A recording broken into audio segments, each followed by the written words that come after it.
Ride with me in my foul life. What's up? The Foul Life Podcast coming back at y'all. Another episode. Thank you all for supporting the partners and sponsors that support all of our properties here at the Foul Life TV, our podcast, all of our brands. It's truly humbling. Today's episode of the Foul Life Podcast, the Essential Series, the Essentials of Duck Hunting, is brought to you all by our friends at Vortex Optics. You guys have heard me not get on a soapbox, but I really do get pretty passionate about scouting and how important it is, because a lot of people think that you just watch the TV shows and see an animal pass away or get harvested. But the truth is that there's a lot of backstory that goes into that harvest. There's a lot of work. There's a lot of late nights. There's a lot of strategizing, and optics and scouting is key in waterfowl hunting, not just to see a field or a piece of water that has birds in it, but where is the roost? Where is the day loaf? Where are they eating? Where are they migrating from? Is it a migrator day? Can you visualize where they're going into that field? With the use of optics, you can sit from a distance and watch as they approach that food source. Where are they coming from? How are they using the tree lines? Are they hitting the high part of the field? Are they hitting the high part, then walking down into the low part? But you got there late, so only see them in the low part.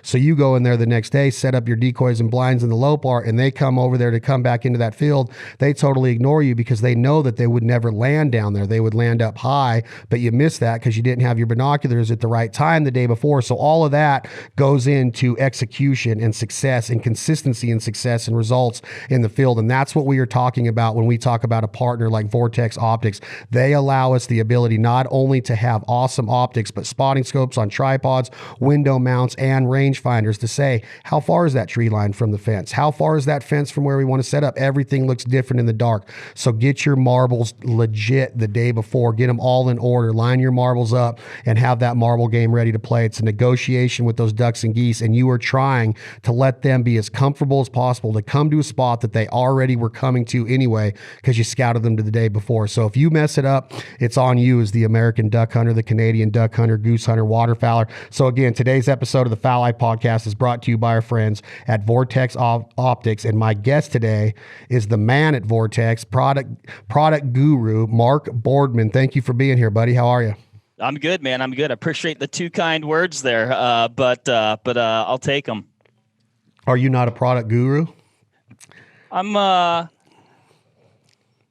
We'll do all right. We'll do all right. Vortex. It seems like before we get into the essentials, y'all have come on in a I don't know how you say it. It's just like you guys took this industry by storm. Is that fair to say? I mean, Vortex, I'm not saying it came out of nowhere because I know that it was a lot of hard work, but y'all came in and said, hey, we're not only going to be very strategic in our marketing efforts, but our product line is second to none. And I think that the general public and the outdoorsman, the camper, the fisher, whoever it is that has a pair of binoculars in their boat, in their truck, they are 100% in with what y'all are doing.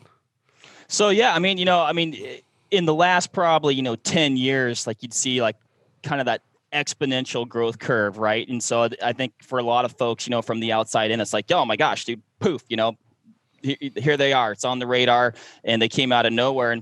And the company itself really has, a storied history that dates back into the 80s, and everything from Dan and Margie Hamilton, who founded the company.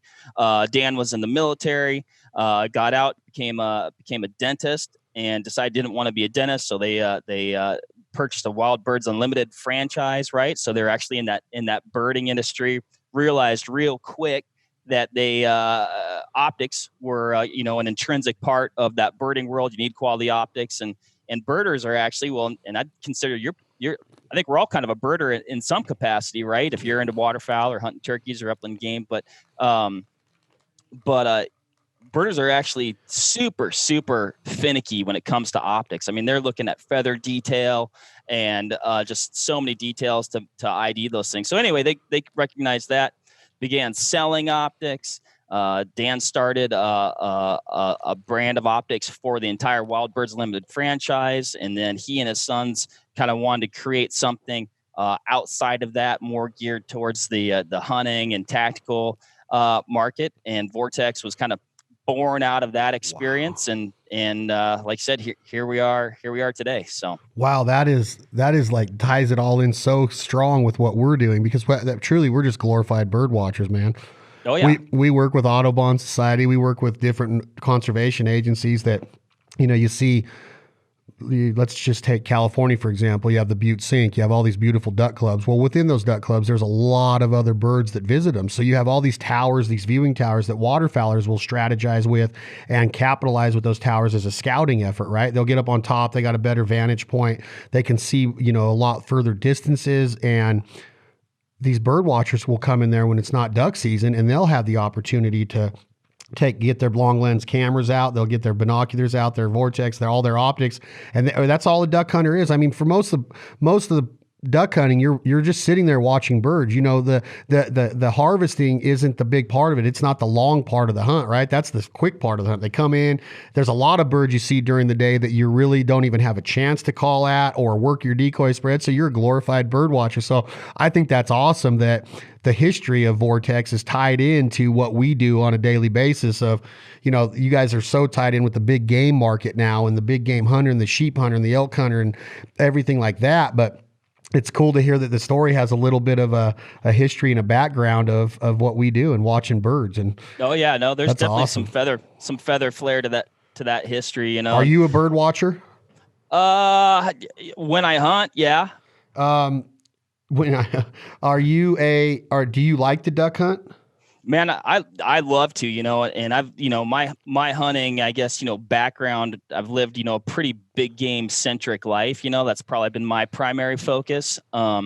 Used to duck hunt a fair amount back when I lived in Washington. So Washington State's my home state. So we had some buddies that were hardcore duck hunters. In fact, that's all they did was duck hunt and upland bird hunt over on the Columbia, which was actually a really cool region, because you'd, duck hunt in the morning, or till you got too cold, need to go move around, and then you could go up into the uplands and chase quail and chuckers, during the midday, and then come back down in the afternoon and finish the day, hunting ducks. But they kind of introduced us to duck hunting, so we'd hunt mallards and other puddle ducks, and then throw out diver strings, and so it was a really neat area. Were you on the west side or the east side of the state? East side. So you're over by Tri-Cities or Othello or somewhere around the Columbia Basin? Yep. Yes, sir. That's some good duck hunting, dude.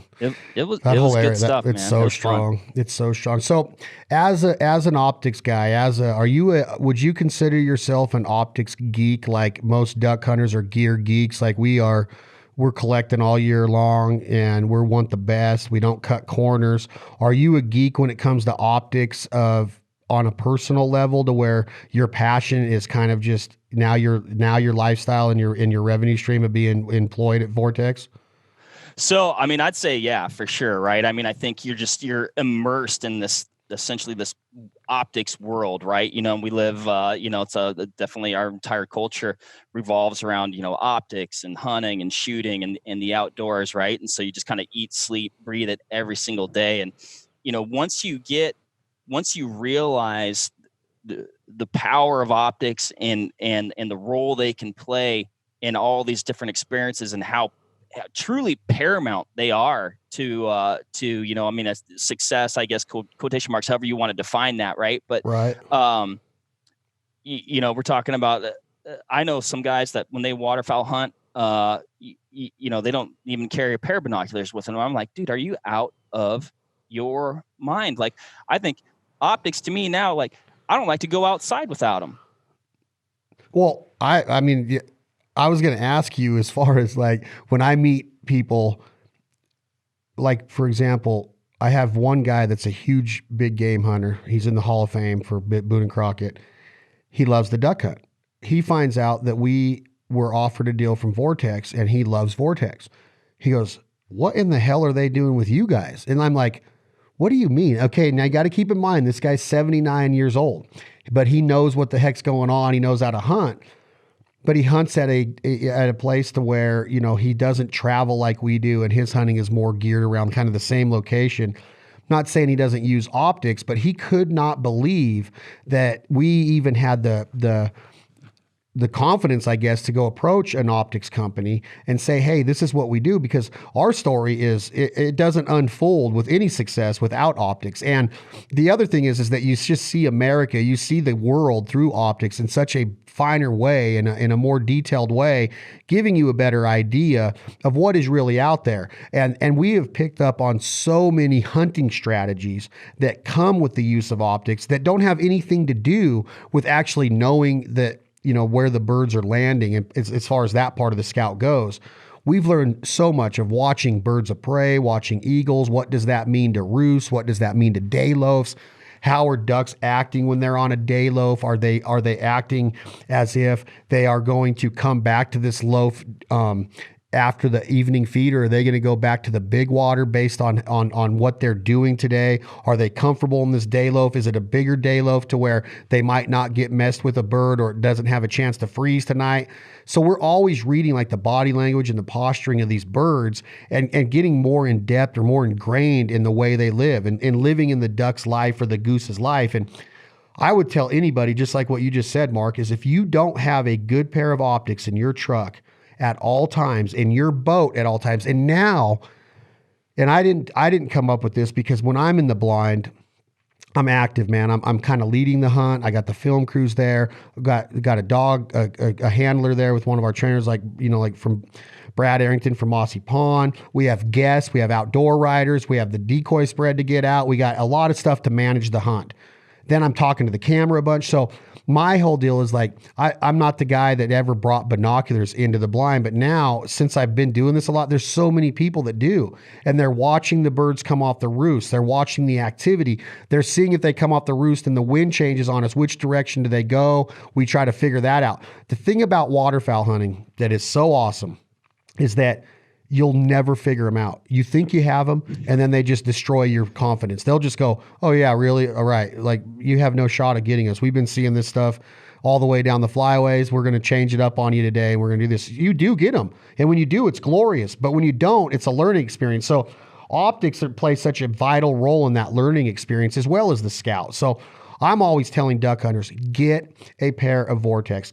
I love the rangefinders, because you have the ability to do way more than you just would if you just had a pair of binoculars. So if you can afford it, and there's the right piece of equipment. So talk to me a little bit about some specific products that you would see a guy like me, or my brother Clay, or, a fowl life crew, or a duck hunting crew going down the back roads of America, looking for ducks and geese, trying to get on that hunt. Maybe they're up in Canada, bigger land up there, way bigger fields. What would you tell me? So, man, I mean, the first thing I'd tell you is, I mean, you nailed it on all those points, as far as, optics being an asset to, really anybody who wants to join the outdoors, but, and then in duck hunters and waterfowl hunters in particular, when you're looking at scouting, it's almost like without them, I feel like you're getting like a two-dimensional look at what's going on there. Like, you might be able to see, yeah, there's birds there, but like you're talking about, you get to see what they're doing, how they're doing it, why they're doing it. You're able to see maybe folds in the terrain that you wouldn't maybe see otherwise. You might see an approach, an access point, where you want to put your blind. I mean, there's just so many things that those optics are going to help you ascertain before you even go and try and hunt those ducks or hunt those geese. At the minimum, and probably one of the best things that I'd say is get yourself a good probably a 10 by 42 binocular. I mean, that's probably one of the most versatile configurations out there. And maybe for some folks that, and I doubt this is really any of your listeners, but that's going to be a 10 power binocular with a 42 millimeter objective. And so that's going to be a full size binocular. It's still going to be, fairly compact housing, right? So it's not going to be like a giant binocular. Great light transmission, just super versatile. With that configuration. And I'd say, get it with like a 4-point chest harness, something that's easy to put on. I've got, this is one right here. So this is our glass pack. And this actually comes with, like, all of our binoculars come with a chest harness, right? So at least with Vortex, that's not an extra that a person's going to have to pick up. They're going to get that with the binocular. And show me that one more time and tell me a little bit what you mean by 4-piece. So, and I don't, let's see here. This has got the straps. Of course, I brought the one that doesn't have the straps, but essentially it's going to come with a strap system that connects to the back.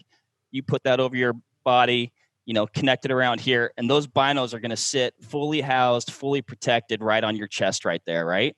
And so, in my opinion, even better than in the blind bag or in the boat, man, if you always have them with you, and it's an easy thing to remember, man, you got them, and you're gonna find that you end up using them more too. And that's going to be, whether you're trying to ascertain something with the waterfowl that you're chasing, or maybe it's a slow day and some random bird, lights on a fence post and you want to get a closer look. You can definitely keep yourself busy looking around. Maybe a big buck comes out. You want to get a look at it. I mean, there's so many different ways that having those binoculars on your chest at the ready, it's second nature, and, it's just going to improve your outdoor experience as a whole. Heck yeah. And I think that I love what you're saying as far as that chest harness, and they become second nature. They become part of your wader system. They become part of your parka system, and they're just always there. And that mentality, it's hard to get used to that as a duck hunter, but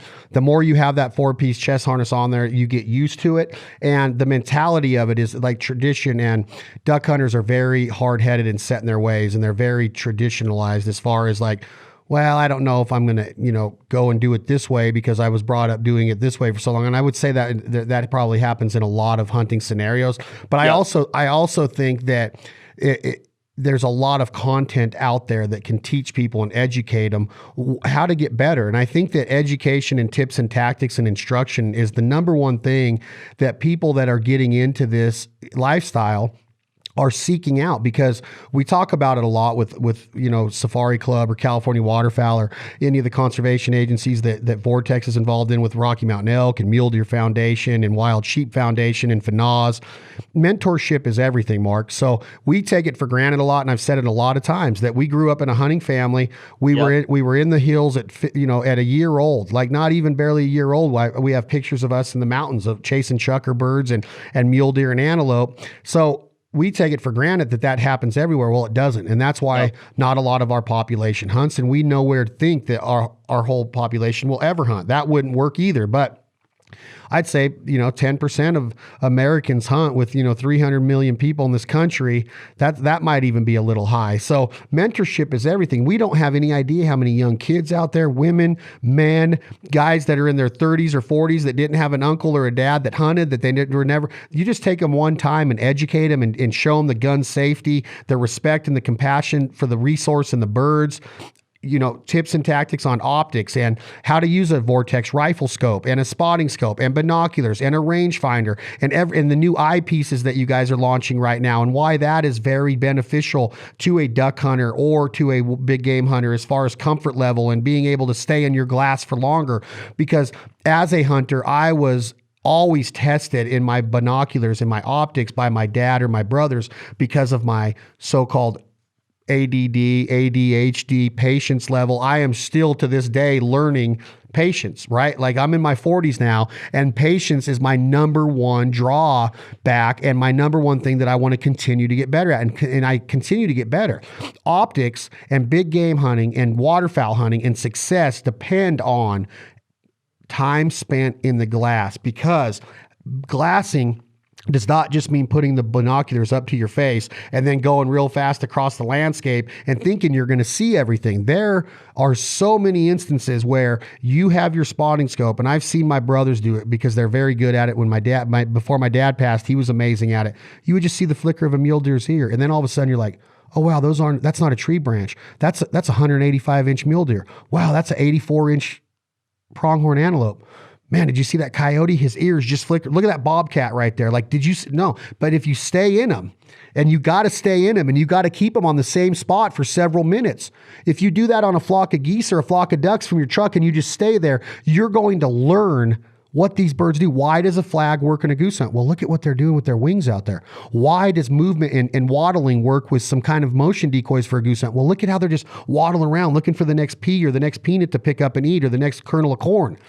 Why do these type of blinds work? Well, look at the lay of the land, how there's little humps in it, and we can go out there and we can replicate that. Maybe we can ask the farmer or the landowner if we can dig in a little bit to get our lids down. Well, a panel blind might work there because look at the overhang that I just spotted by staying in these binoculars longer. I think we can get underneath that overhang and hide the top of us, taking that vantage point of the bird's eye view away from the birds and giving us the advantage to keep them out front and maybe get a shot at finishing them. So all of that comes with patience and staying in the glass. And that's the theory of this podcast and these essentials of duck hunting is stay in the glass.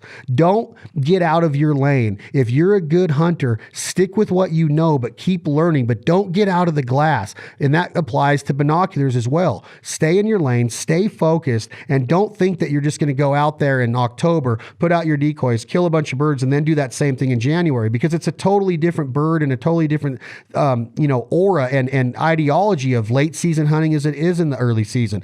Binoculars and optics and the Vortex culture is going to help a waterfowler at least have the chance or the opportunity to experience consistent success. And that is key. In baseball, you're considered a stud all-star if you're successful 3 out of 10 times.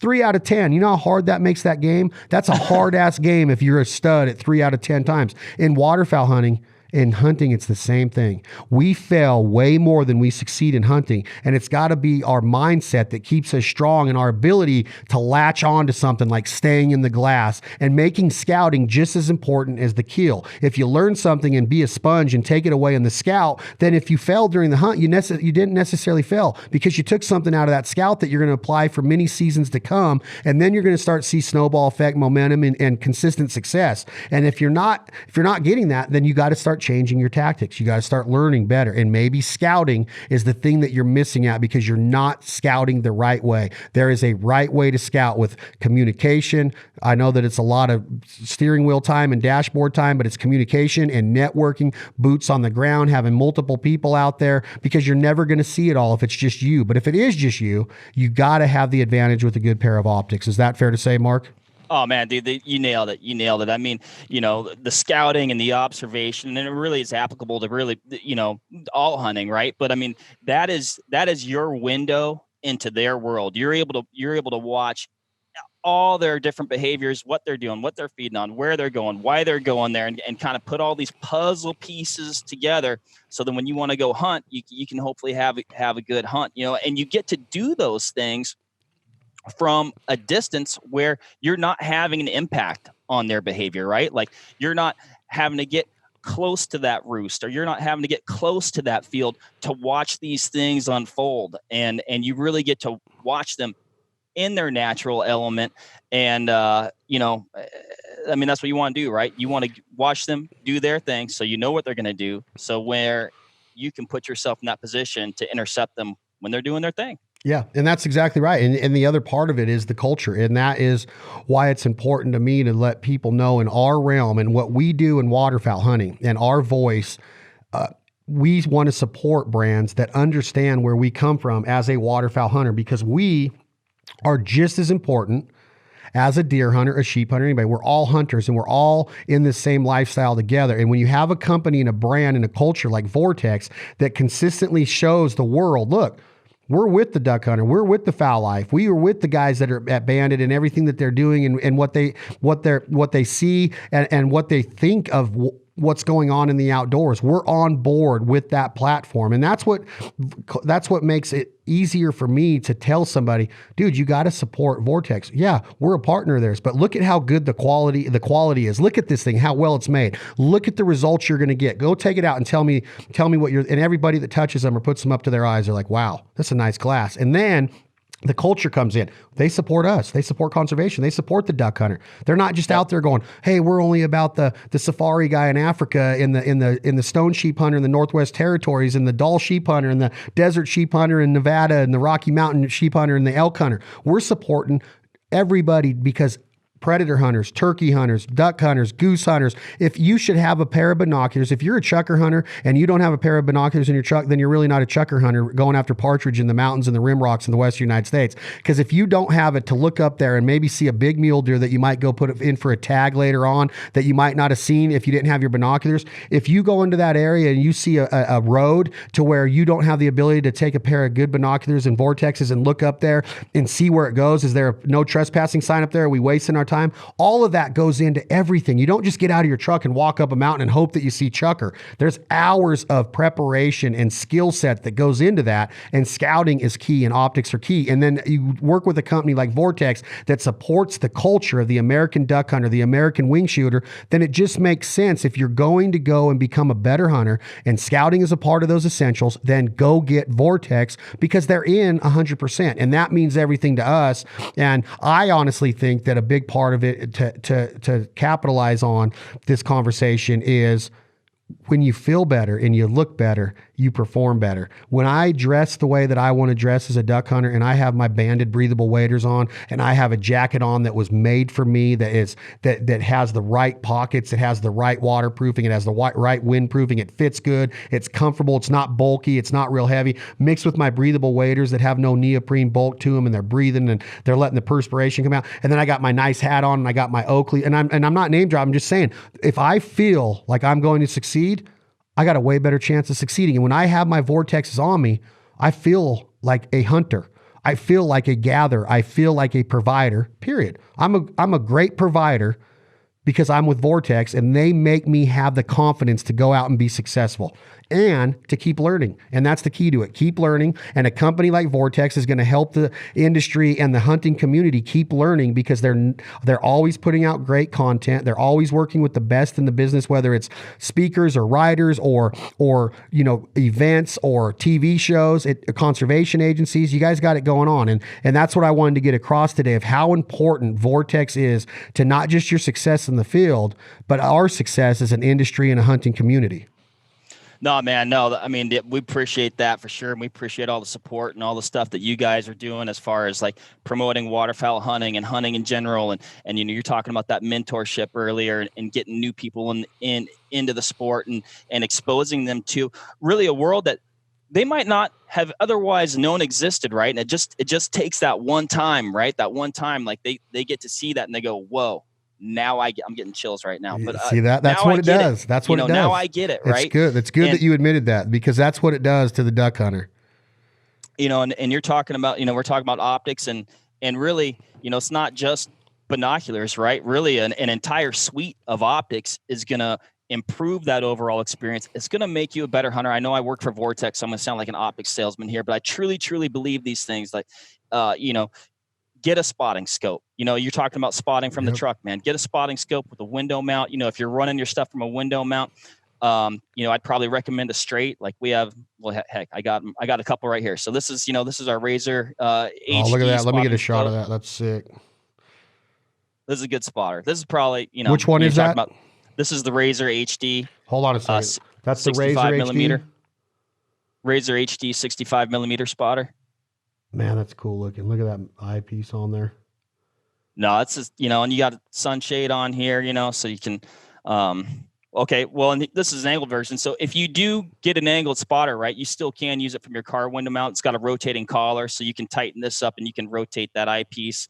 You got the sunshade on there. So, that's going to help you if you're, looking into a little bit of, low sun. And then I guess in contrast, and this is the Viper HD model, but that's a straight, right? So if you're doing a lot of truck stuff, I prefer a straight spotting scope. I'd say by and large, versatility wise, like I generally prefer an angled, but straights are they're nice. They're kind of a little bit more line of sight, right? It's almost like point your finger as far as subject acquisition. But both are phenomenal. And if those are, does that automatically come with a window mount mark, or is that an accessory that Vortex offers to the consumer? So that would be an accessory, just because it's kind of like, and some guys need it, some guys don't, but it's a nice tool. And then, this is an 11 to 33 by 50. This is from the original Razor HD series. This comes in at 25 ounces, right? So if you're like, maybe one of those is a little bit big, I don't want to carry it, maybe it doesn't fit in my blind bag, or 25 ounces, to put that in perspective, that's probably about the exact same weight as a standard 10 by 42 binocular that you'd have on your chest. 11 to 33 crystal clear optics. This is the one that you'll always have it with you. Dude, that's slick. Hey, can you take my address on a text after this and send me that one right there? I like the look of that, dude. Yeah, we could probably work on that. That thing is slick. I haven't seen that one yet. That's a cool. And what's that one called? The little one, the 25 ouncer? So I call it the baby Razor. So it's a Razor HD 11 to 33 by 50. And it's, even, for big game hunting, man, is it going to do the same thing as some of these, full-size spotters are going to do? No, but this thing is deceivingly high performance. Well, you have that one in your backpack because you're on your truck or your ATV and you get to a vantage point of legally doing it and ethically doing it, not going off of any roads and making your own road. Let's all be legit outdoorsmen when we're up in the mountains, and let's take care of the public lands, right? Let's keep access at a minimum and only go on the roads that are there, right?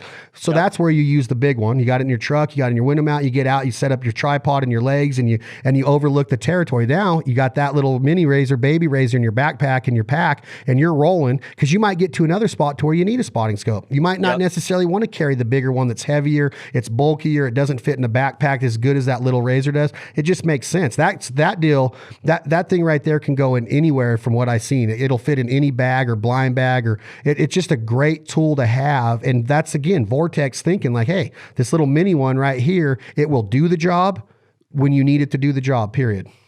Yep. No, it's a phenomenal little piece, and rangefinder's like, why would I need a rangefinder? I mean, I'm sure do you use a rangefinder when you waterfowl hunt? Oh yeah. Every day. Yeah. Every day.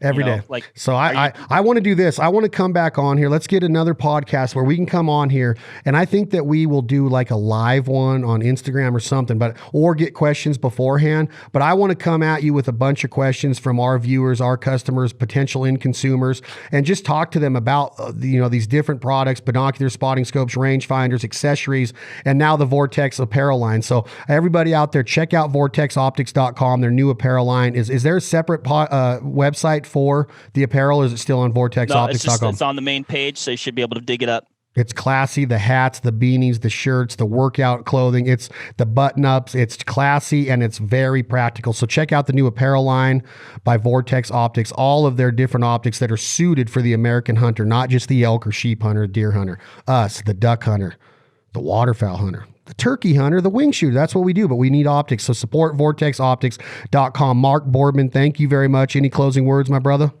No. I appreciate it, Chad. Appreciate the time. And like you said, man, we're all part of the same culture out here. So let's support each other and do good things and have some fun doing it. I can't wait to hunt with you, man. Plan on it this year. I want you to meet me out in maybe California, get after some specs, or we'll just we'll go on a little scouting mission and find them and go have fun on a hunt and then have a big time at duck camp.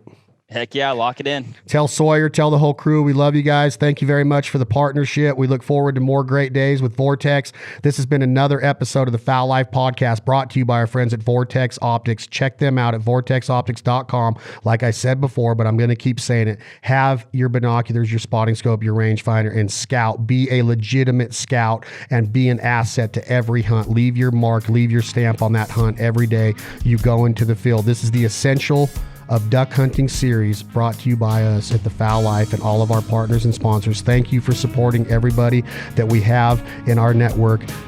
Tom, hit that button. This is the song My Fowl Life by the rock band 2AM Logic. Thank you all very much.